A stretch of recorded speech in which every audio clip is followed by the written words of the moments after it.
Hello, this is Dr. Eric Bricker, and thank you for watching A Healthcare Z. Today's topic is multiple sclerosis for the employee benefits professional. Now, this video is the result of a request by a viewer. So, this video is for you. And just know that if you have requests for videos that you'd like to make, then please message me. Best way is probably through LinkedIn, and I'd be happy to consider it. So, thank you so much for requesting a video about multiple sclerosis. So, it's important for employee benefits professionals to understand what multiple sclerosis is and how it impacts individuals and the plan. Now, multiple sclerosis is an autoimmune disease of the brain and spinal cord. By autoimmune, I mean the body's own immune system is attacking itself. Now, in this case, it's attacking cells in the brain and the spinal cord, and specifically, your body is creating antibodies that are essentially attacking what's referred to as the myelin sheath. In other words, the insulation that's around the axon that sends the electrical impulse through the neuron, and it damages that insulation or that sheath that's around the neuron. And not only that, but it can also damage the neuron itself, and it can then manifest itself in various ways. And sometimes it even initially presents, it almost seems like a stroke, because a person will have weakness or numbness, like specifically in a hand or in an arm or in a leg, or sometimes they might even go partially and temporarily blind as well. So it can affect the nerves of the eyes as well.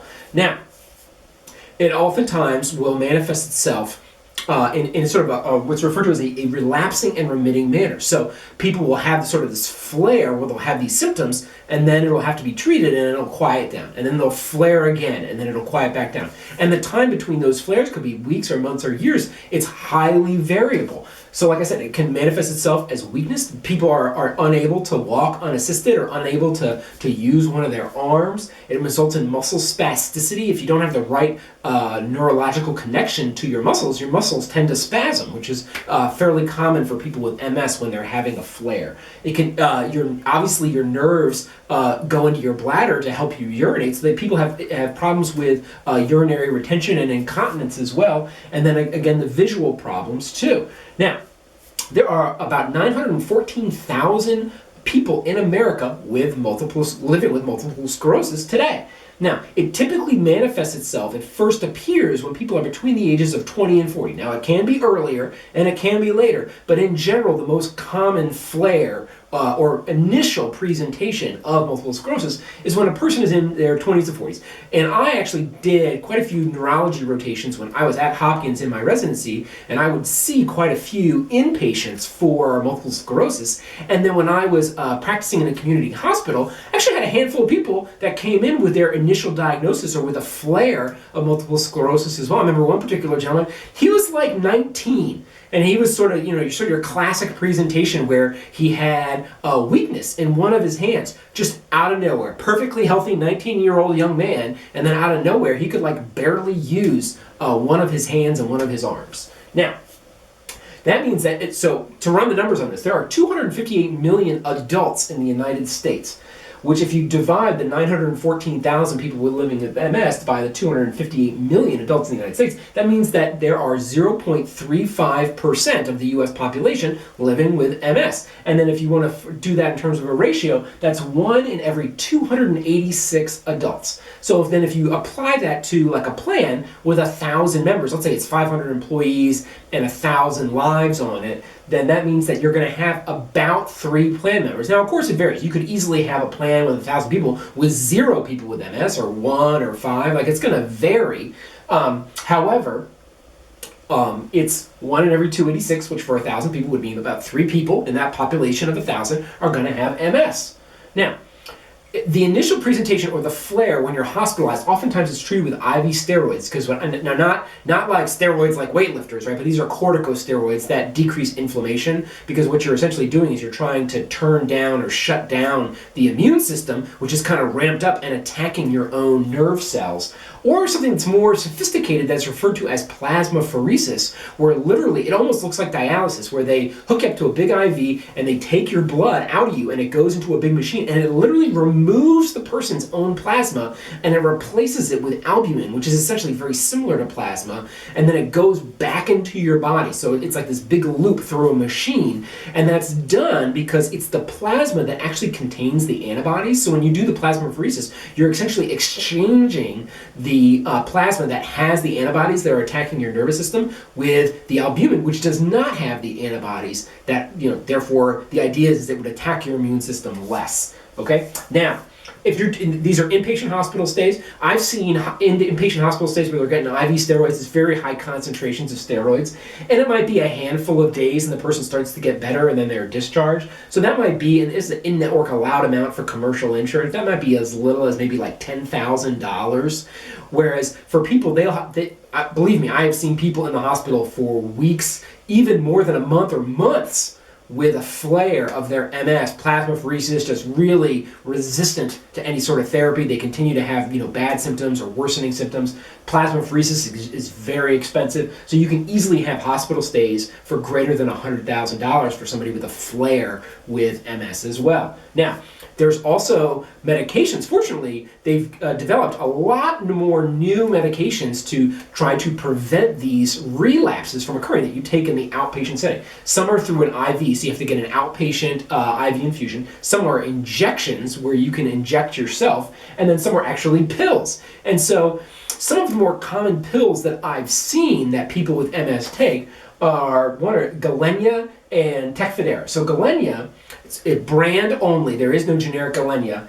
It is, according to a website, if you don't have insurance, I'll leave a link to it in the show notes, it's about $9,500 per month. Now, that is not through a PBM rate. So I don't know through your particular PBM what that would be, but just know that the makers of Gilenya also have a copay assistance program where if you read in the fine print of it, it says that it covers up to $18,000 of out-of-pocket costs for patients as part of their plan design, right? So typically, even though it's a pill, the Gilenya would fall under the specialty pharmacy. So let's kind of run through an example of that. So here, let's say that the contracted rate within the PBM would be like, instead of $9,500, let's just say it's $5,000 if you ran it through your PBM. That means that it is oftentimes the specialty coverage, specialty medication coverage in a plan design, oftentimes it's 20%, right? So it's like co-insurance, it's not like quote-unquote copay, right? So that would be $1,000 out of the $5,000,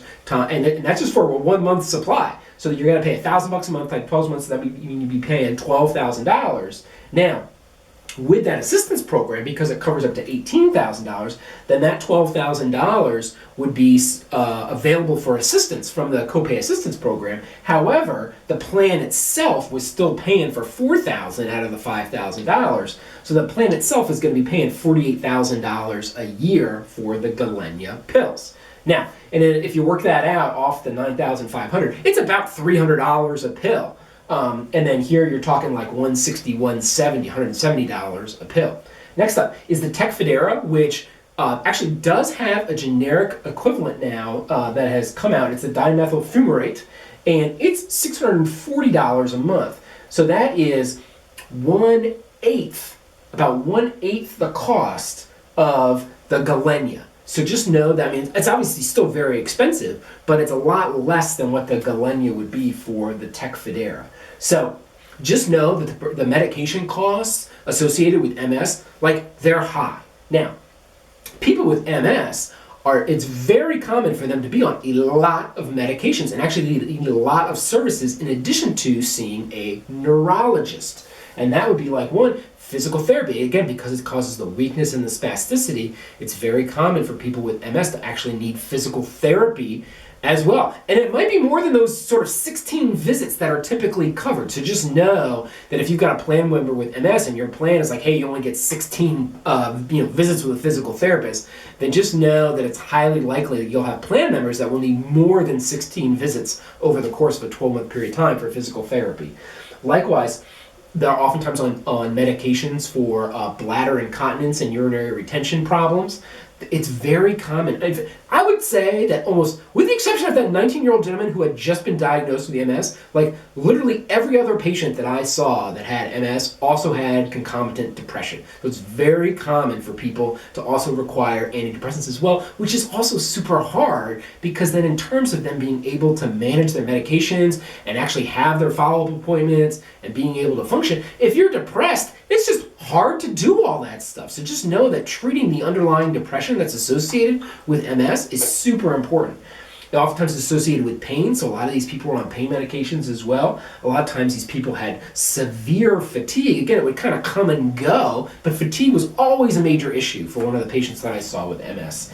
And then they're also on medications for the spasticity in their muscles as well, various muscle relaxants, okay? Now, it's important to note that all these medications that they're on, like the medications themselves tend to have side effects. And so it's very important when you're treating somebody with MS, it's not only that you're treating their disease and trying to prevent those relapses from happening, but you're also managing a lot of the side effects from the medications as well. Now, what does all this mean for a person with MS is that that person has a very complicated medical condition. And remember, the biopsychosocial model of disease, that this just doesn't happen in biologically to a person. It affects their family, it affects their ability to work, it affects their income, it affects their expenses in terms of their out-of-pocket expenses. In terms of the psychology, obviously we talked here about the depression as well, and it impacts the entire family unit. I mean, every time I saw a patient with MS, like their family was always in the hospital, like with them, of course, and that was super important because oftentimes when the person was so fatigued and depressed with MS, they had a hard time like following along with what the doctor had to say or what the nurse had to say. And so to have the family member then advocate for the patient as well was super important because it was just hard for the person with MS to keep it straight, and one would not expect the person with MS to keep it straight.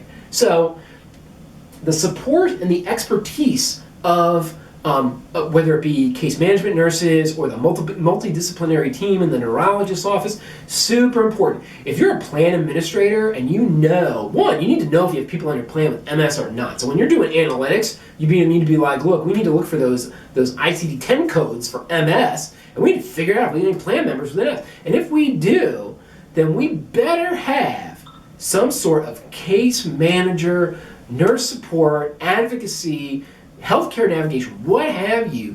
They better be in a good relationship with frequent interaction. Now, of course, for privacy reasons or whatever, maybe you don't know the specific name of the individual, you don't know what the specific nature of the communications are between these people and the patient with MS and their family, but just know that they should be talking like every week, every other week, like every month. Like they shouldn't be support and expertise, like they need to be friends with this person. That is the type of intervention and support that you as an employee benefits professional can provide for these people because it affects so much of the body and it affects the family unit and it just affects so many things that you can't just say, oh, well, they've got a neurologist and they're on their meds, then that's kind of the best we can do. No, there absolutely are things that you as an employee benefits professional can do as well. And that's my point for today. Thank you for watching A Healthcare Z.